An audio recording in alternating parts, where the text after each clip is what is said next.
Magandang araw po sa inyong lahat mga kababayan at welcome back dito po sa PNR at ito nga mga kababayan, Abante Kumanta. Dilima tinawag na sinungaling. Nako po mga kababayan, yan po ang ating pag-uusapan ngayong araw na ito.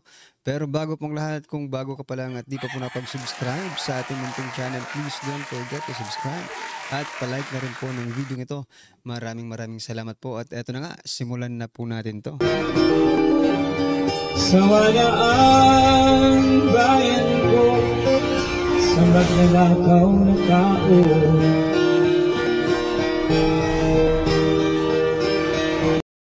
So yan mga kababayan, bago po natin muling i-play ang video ito, pasadahan po muna natin ang mga nagtitrending na mga balita dito po sa mundo ng social media. At eto nga, unahin na po natin itong si Senator Alan Cayetano. Ito po ang sabi niya kay Dilima, kasi napakadaldal ngayon na Dilima, di ba mga kababayan? Laging halos lahat ng sinasabi ni Dilima ay against. Former Senator De Lima na ngayon ay puro kasinungalingan. Ayon po yan kay Senator Cayetano, no? Napaka-frustrated nyo na kapag hindi kayo nananalo. Kapag hindi daw sila nananalo, frustrated na itong si De Lima. Kaya nga napakaingay, no? Kapag hindi nyo nakukuha ang tiwala ng tao, ang gusto nyo ikulong na lang lahat ng kalaban nyo. Nako po.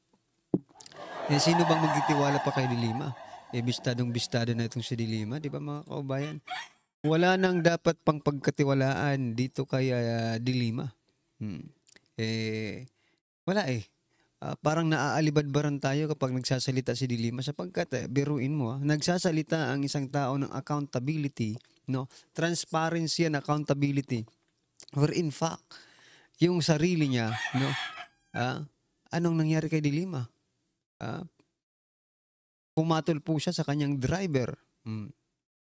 Mayroon po siyang liquidated fund. Ayon po sa COA, nung siya po ay nasa Department of Justice pa. Nasaan dyan ang accountability and sinasabi mong transparency, Dilima? Diba? Ano pong inyong masasabi dyan kay Dilima? I-comment nyo na lang po. At eto, pasadahan din po natin itong grupo na ito, no? Sabi po dito, look, public health advocates protest outside the Supreme Court calling the zero budget allocation for PhilHealth in the 2025 national budget unconstitutional. Palapakan po yan natin mga kabayan, no? Sapagkat meron pa rin pala. Meron pa rin palang mga kababayan natin na talagang gumagawa ng paraan para mapansin po, no, ang PhilHealth na ito.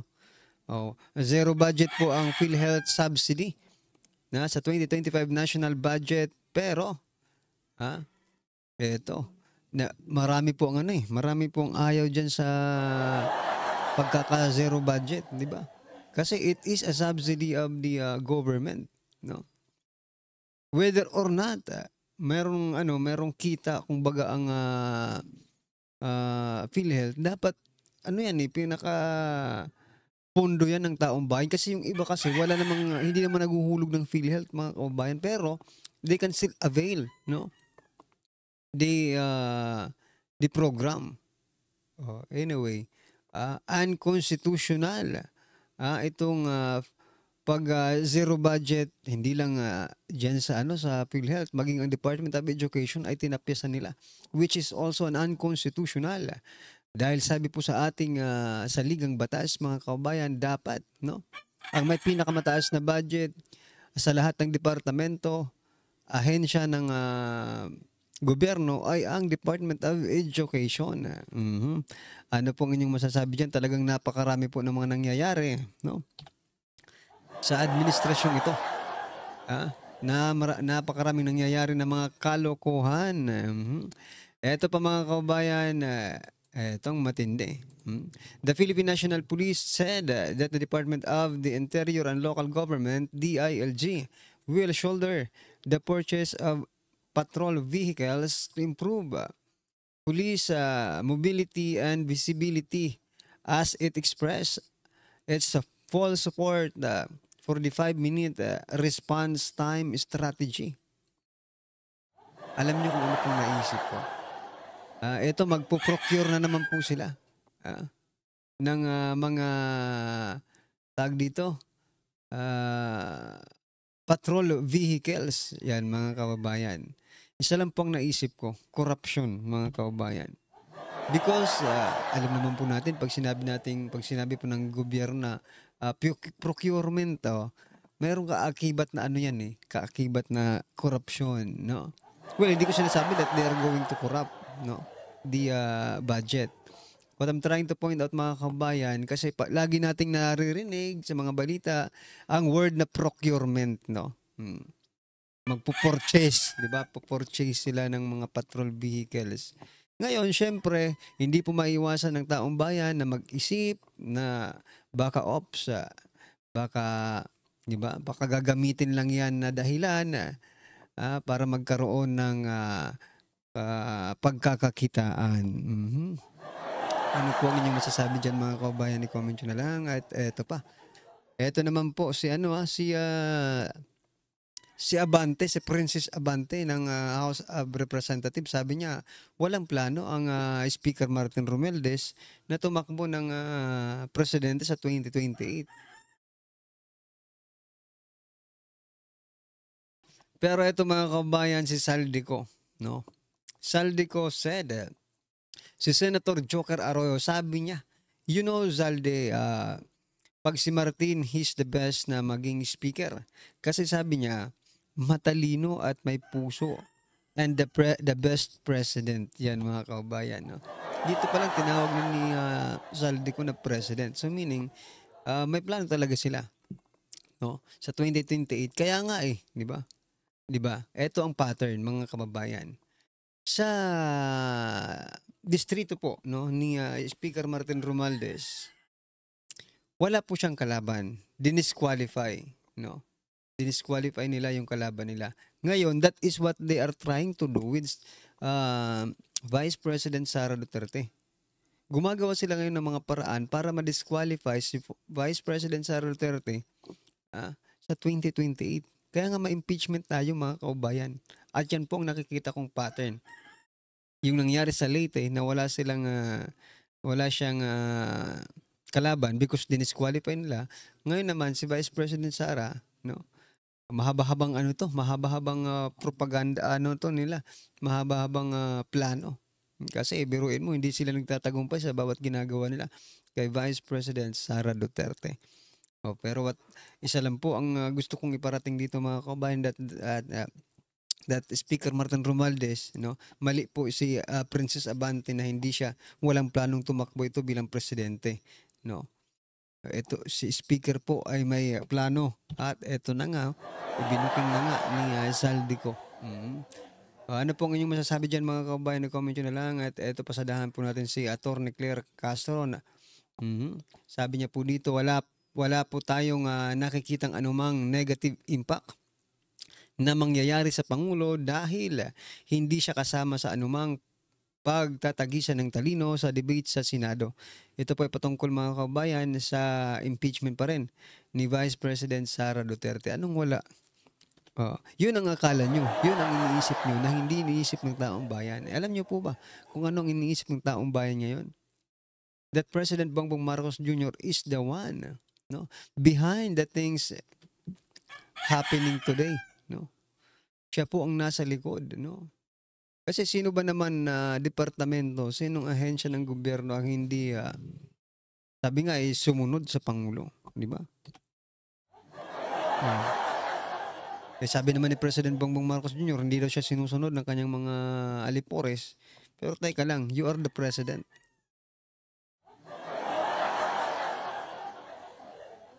Di ba? Kaya, hindi po naniniwala ang taong bayan dito sa sinasabi ni Jose Claire Castro, no, na walang negative impact yung mga nangyayari sa Kamara dahil hindi naman kasama si President. Actually, siya po ang presidente. Kahit anong mangyari dyan, sa kanya at sa kanya pa rin ang sisi. Diba? Yung mga kababayan, Kaya nga si former President Duterte ay nandun ngayon sa dahig because lahat ng ginawa ng tauhan niya, ay sa kanya ang sisi. Ngayon, if you don't have accountability, no? Ngayon, kasi ngayon pa lang, ngayon pa lang sinasabi niya na, di ba? Na walang negative impact yan sa Pangulo. Hindi naman kasalang wala kang accountability dyan, di ba?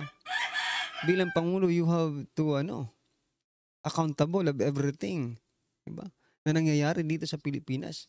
Whether or not, hindi ikaw ang gumawa.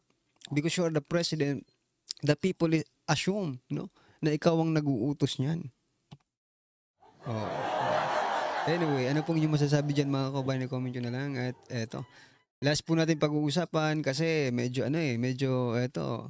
free wifi for all ng PBBM admin umabot sa nasa Tawi-Tawi. Nako po, bakit dito sa amin wala? Hindi ko lang alam kung meron ba. Pero wala naman akong naririnig na public wifi dito. No? Sa inyo ba? Sa inyo ba mga kababayan, meron na bang public wifi? Correct me if I'm wrong, mga kababayan ko dito sa aming lugar, kung meron bang wifi, free wifi na dito. Ang hina-hina nga ng internet natin minsan, di ba? Naglo-loading pa. Sa inyo bang mga lugar, mga kababayan, meron ng free wifi? Kasi sabi po dito sa balita, umabot na hanggang sa Tawi-Tawi ang free wifi ni President Bongbong Marcos Jr. Ano pang inyong masasabi dyan? I-comment nyo na lang. At eto, pasadahan po natin ang video ito. Eto na po. Romualdez, title. Romualdez not eyeing 2028 polls. House spoke says amid Amy Marcos tirades, yung birada. By Ellison Kismorio, published June 13, 2025. Okay. So, House, basahin ko House Speaker Martin Romualdez isn't working toward a run in the 2028 election. Thus said House of Representatives spokesperson Francis Abante in a strong worded statement Friday afternoon, June 13, following the apparent tirades, birada of Senator Amy Marcos while she was in Malaysia. Sabi kasi ni Senator Amy, talagang grabe itong ginagawa ng gobyernong ito. Gumagastos ng bilyon peso para lang pagbili ng boto. Grabe, hindi mapigilan yung bunganga ni Senator Amy. All out attack na siya ngayon. Okay, ito ang sabi ni Atty. Abante, ang spokesperson. Malinaw po, wala sa kilos, pananalita o gawain ni Speaker Romualdez ang pagtakbo sa 2028. Anong masasabi nyo? Naniniwala ba kayo sa pahayag ni Atty. Hindi kami naniniwala dyan. Ang tanong ko lang ito is, yung June 10, mayroong courtesy call ng mga AFP generals sa House Speaker. Trabaho ba ng Speaker of the House yung yun nga yun yung pa nakakapagtaka mga kabayan. Bakit ginagawa yan? Hindi ba si President Bongbong Marcos Jr. nahiya sa ginagawa ni Speaker Martin Romualdez? Kasi supposed to be, he is the commander-in-chief. So, sa kanya dapat lumuluhod, sa kanya dapat pumupunta. Or siya dapat ang nagmamanage ng armed forces. Why is it mga kabayan na mukhang presidente pa tingnan itong si Speaker Martin Romualdez kaysa po sa President Bongbong Marcos natin, di ba? Ano ba ito? Training ground to be the next president? Or ayaw lang talaga makapaghintay? Di ba? Napakalaking question mark niyan mga kabayan.